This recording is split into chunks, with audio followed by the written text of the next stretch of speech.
Review ತಗೋತಾವನು ಹೇಳೋ first. ಅವ್ನು ಹೇಳ್ಬಿಡ್ಲಿ, next ನಾನು ಸಿದ್ದರಾಜ್ ಅವ್ರ ಬೈಕ್ ಬಗ್ಗೆ ನಿಮ್ಮ ಒಪಿನಿಯನ್ ಹೇಳಿ ಬ್ರೋ. ನೀವು ಯಾಕೆ ಅಲ್ಲ ಇದರಿಂದ ನಡ್ಕೊಂಡು ಬರಬಾರ್ದು? ಅದಾದ್ಮೇಲೆ ಈ ಬೈಕ್ ನೋಡಿದೆ, ತಗೋಬೇಕು ಅನಿಸ್ತು, ಪೇಮೆಂಟ್ ಮಾಡ್ಬಿಟ್ಟು 3 ತಿಂಗಳು ಕಾಯ್ದಿದ್ದೀನಿ ಇಷ್ಟೊತ್ತು. ಫಸ್ಟ್ ರಿಯಾಕ್ಷನ್ ತರ ಕೊಡಿ. ಫಸ್ಟ್ ರಿಯಾಕ್ಷನ್ ಗಾಡಿಗೆ ಹೆಸರು ಇರಬೇಕಲ್ಲ, ಏನಂತ ಇಟ್ಟಿದ್ದೀನಿ ಗೊತ್ತಾ? ವಿಸ್ಕಿ. ಈ ಥರ ಕಂಟೆಂಟ್ ಎಲ್ಲ ಅವರು ನೋಡಿ ತುಂಬ. ಗಾಡಿ ಡೆಲಿವರಿ ತೊಗೊಳ್ಳೋದು ನೆಕ್ಸ್ಟ್ ಲೆವೆಲ್ ಇತ್ತು ಆ್ಯಕ್ಚುಲಿ ವೆಡ್ನೆಸ್ಡೇನೇ ಫೋನ್ ಮಾಡಿದ್ದೆ.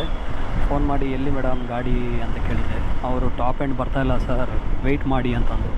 ಈ ವೆಯ್ಟ್ ಮಾಡಿ ಅನ್ನೋದನ್ನ ನಾನು ಆಲ್ಮೋಸ್ಟು 1.5-2 ಮಂತ್ಸಿಂದ ಕೇಳ್ತಾನೆ ಇದ್ದೀನಿ. ಲಾಸ್ಟ್ ಅಕ್ಟೋಬರಿಂದ ಹಿಡ್ದು ಈಗ ಫೆಬ್ರವರಿ ಎಂಡ್ವರೆಗೂ ಆ ಶೋರೂಮಲ್ಲಿ ಡೆಲಿವರ್ ಆಗಿರೋಂಥ ಟಾಪ್ ಎಂಡ್ ಗಾಡಿಗಳು 15. ಅದರಲ್ಲಿ ಒಂದೇ ಒಂದು ಗಾಡಿ ಸಹ ಬ್ಲ್ಯಾಕ್ ಇಲ್ಲ. ರಿವ್ಯೂ ತಗೋತಾವನು ಹೇಳೋ ಫಸ್ಟು. ಅವ್ನು ಹೇಳ್ಬಿಡ್ಲಿ, ನೆಕ್ಸ್ಟ್ ನಾನು ಸಿದ್ದರಾಜ್ ಅವ್ರ ಬೈಕ್ ಬಗ್ಗೆ ನಿಮ್ಮ ಒಪಿನಿಯನ್ ಹೇಳಿ. ಏನು ಹೇಳೋದು, ಅಲ್ಲಿ ನೋಡ್ಕೊಂಡು ಫಸ್ಟ್ ಟೈಮ್ ಹೊಸ ಗಾಡಿ ತೊಗೊಂಡಿದ್ದೀನಿ, ಒಳ್ಳೇದಾಗಲಿ. ಏನೇನಿಲ್ಲ, ಫಸ್ಟ್ ಟೈಮ್ ಫಸ್ಟ್ ಟೈಮ್ ತೊಗೊಂಡಿರೋದು ಶೋರೂಮ್ ಅದೇ ಶೋರೂಮೇ ಕಣ, ಅದನ್ನೇ ಮುಂಚೆ ಎಲ್ಲ ಬರೀ ಸೆಕೆಂಡ್ ಹ್ಯಾಂಡ್ ಅಲ್ಲ. ಫಸ್ಟ್ ಎಲ್ಲ ಆದರೂ ನಮಗೆ ಖುಷಿನಪ್ಪ ಅವ್ನು ತೊಗೊಂಡಿರೋದು. ಬ್ರೋ, ನೀವು ಯಾಕೆ ಅಲ್ಲ ಇದರಿಂದ ನಡ್ಕೊಂಡು ಬರಬಾರ್ದು?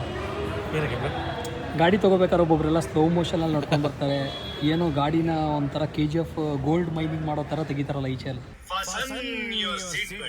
ಮೇಲಿರೋ ಗಾಡಿ ಮಾತ್ರ ಕಾಣಿಸ್ತಿರುತ್ತೆ, ಒಳಗಿರೋ EMI ಕಾಣಿಸ್ತಿರುತ್ತೆ. ಅದನ್ನ ಒಳಗೆ ಹಿಡ್ಕೊಂಡು ನಾವು ಹೇಗೆ ನಡ್ಕೊಂಡು ಬರಬೇಕು? ನೀವು ಅಲ್ಲಿ ನಿಮ್ಮ ಮುಂದೆನೇ ಗಾಡಿ ತಂದಿರ್ತಾರೆ, ಗಾಡಿ ತಂದ್ಬಿಟ್ಟು ನಿಮ್ಮ ಮುಂದೆನೇ ಇಟ್ಟಿರ್ತಾರೆ. ಬಟ್ ಆದರೂ ನೀವು ಆ ಕರ್ಟನ್ ತೆಗ್ದು ಸರ್ಪ್ರೈಸ್ ಅಂತ ಎಲ್ಲ ಬಿಹೇವ್ ಮಾಡ್ಬೇಕು. ಇವಾಗ ಓಪನ್ ಆಯ್ತು, ಅನ್ಬಾಕ್ಸಿಂಗ್ ಮಾಡಿ. ಅದು ಹೇಳಿ ನನಗೆ ಹೆಲ್ಮೆಟ್ ಬೇಡ, ಒಂದು 3,000 ರೂಪಾಯಿ ಡಿಸ್ಕೌಂಟ್. ಕಾರ್ ತೊಗೊಳ್ಳೋರು ಇವಾಗ ನೆಕ್ಸ್ಟ್ ಲೆವೆಲ್ ಪ್ರೊಫೆಷನಲ್ ವಿಡಿಯೋಗ್ರಾಫರ್ಸ್ನೆಲ್ಲ ತಗೋತಾರೆ ರೀಲ್ಸ್ ಮಾಡೋದಕ್ಕೆ. ಮಚ್ಚ ನಾನು ನಡ್ಕೊಂಡು ಬರ್ತೀನಿ, ಮೆಟ್ಲು ಹತ್ಕೊಂಡು ಬರೋದು ಒಂದು ವಿಡಿಯೋ, ನಾನು ಹಿಂದೆಗಡೆಯಿಂದ ಒಂದು ವಿಡಿಯೋ, ಆಮೇಲೆ ನಾನು ನಿಂತ್ಕೊಂಡಿರೋದು ಒಂದು ರಿವೀಲ್ ಒಂದು ವಿಡಿಯೋ, ಆಮೇಲೆ ಲಾಸ್ಟಲ್ಲಿ ಟ್ಯಾನ್. ಬಟ್ ನಮ್ಮ ಸಿಚುವೇಶನ್ ಹಂಗಿಲ್ಲ ಇವಾಗ. ಟ್ಯಾನ್ ಅಂದ್ಬಿಟ್ಟು EMI ಬರ್ತಿರ್ತದೆ. ಟ್ಯಾನ್ ಅಂದ್ಬಿಟ್ಟು ಬ್ಯಾಕ್ ಪೇನ್ ಸ್ಟಾರ್ಟ್ ಆಗುತ್ತೆ. ಟ್ಯಾನ್ ಅಂದ್ಬಿಟ್ಟು ಮನೇಲಿ ತೂಕಂತ ಹೋಗಿದ್ದಾರೆ. ಲೈಫ್ ಪೂರ್ತಿ ಸೆಕೆಂಡ್ ಓನರೇ ಆಗ್ಬಿಟ್ಟಿತ್ತು. ಅದಾದ್ಮೇಲೆ ಈ ಬೈಕ್ ನೋಡಿದೆ, ತಗೋಬೇಕು ಅನಿಸ್ತು, ಪೇಮೆಂಟ್ ಮಾಡ್ಬಿಟ್ಟು 3 ತಿಂಗಳು ಕಾಯ್ದಿದ್ದೀನಿ ಇಷ್ಟೊತ್ತು. ಎಲ್ಲರಿಗೂ ಗುಡ್ ನ್ಯೂಸ್ ಬರುತ್ತೆ 3 ತಿಂಗಳಲ್ಲಿ. ನಿಮಗೆ 3 ತಿಂಗಳಲ್ಲಿ ಡೆಲಿವರಿ ಆಗುತ್ತೆ.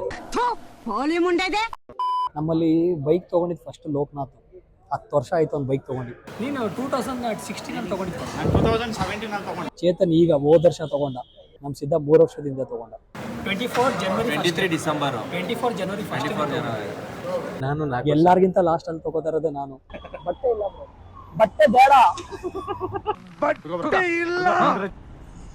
ನಾವು ರಿವರ್ಸ್ ಮಾಡ್ಕೊಬಿಡೋಣ ಬ್ರೋ. ತೆಗಿತಾ ಇರೋದು ನಾವೇ ಆಗ್ತಾರೋ ಥರ ಮಾಡ್ತಾರೆ. ಗಾಡಿಗೆ ಹೆಸರು ಇರಬೇಕಲ್ಲ, ಏನಂತ ಇಟ್ಟಿದ್ದೀನಿ ಗೊತ್ತಾ?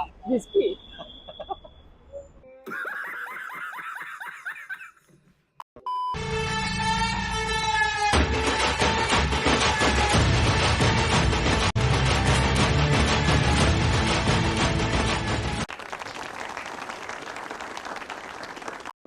ನಾನು ಗಾಡಿ ತೊಗೊಂಡು ಹೋಗಿದ್ದ ತಕ್ಷಣ ಫಸ್ಟ್ ಕೂಡಿಸಿದೆ ನಮ್ಮ ಅಣ್ಣನ ಪಾಪು. ಅವಳನ್ನ ಕೂಡಿಸಿದ್ರೆ ನನಗೆ ಸಮಾಧಾನ. ಅವಳು ಕೂಡಿಸಿದೆ, ಕಿಸಿ ಅಂತ ನಕ್ಕಿದ್ಲು. ಅವಳ ಪಾಪ ಇಟೇ ಅವಳೆ ಗಾಡಿ ನೋಡಿದ್ರೆ ಇಷ್ಟು ತಪ್ಪ ಕಾಣಿಸ್ತಾ ಇತ್ತು ನನಗೆ. ಸ್ವೀಟ್ ತಿನ್ನಬೇಕಲ್ಲ ಇವಾಗ. ಒಂದು ಜಾಮೂನ್ ತೊಗೊಂಡು, ಇಬ್ರಿಗೂ ಹೊಟ್ಟೆ ತುಂಬೋಗಿತ್ತು ಅಷ್ಟೊತ್ತಿಗೆ. ಒಂದು ಜಾಮೂನ್ ತೊಗೊಂಡು ಇಬ್ಬರು ಅರ್ಧ ಮಾಡ್ಕೊಂಡು ಅಲ್ಲಿಗೆ ನಮ್ಮ ಬ್ಲಾಗಿಂಗ್ ಕಂಪ್ಲೀಟ್ ಮಾಡಿದ್ರು. ಬಟ್ ಸೈಕಲಿಂದ ಗಾಡಿಗೆ ಬಂದಿದ್ದಾರೆ ಅಂದರೆ ಗ್ರೇಟ್. 2012 ಅಟ್ಲಾಸ್ ಸೈಕಲ್ ನೋಡಿ, ಇದೇ ಗ್ಯಾಪಲ್ಲಿ ಫ್ರೈಡ್ ರೈಸ್ ತಿನ್ಕೊಳ್ಳಿ. ನಾನು ಅಟ್ಲಾಸ್ ಸೈಕಲಲ್ಲಿ ನಾನು ಕೂತಿದ್ದೀನಿ, ಅಣ್ಣವರು ಕೂತಿರೋ ಫೋಟೋ ಇದೆ, ಅದನ್ನು ಹಾಕೋಣ. ನಾನು ಓಡಿಸಿದ್ದೀನಿ. ಸವಿ ಸವಿ ನೆನಪು ಸಾವಿರ ನೆನಪು.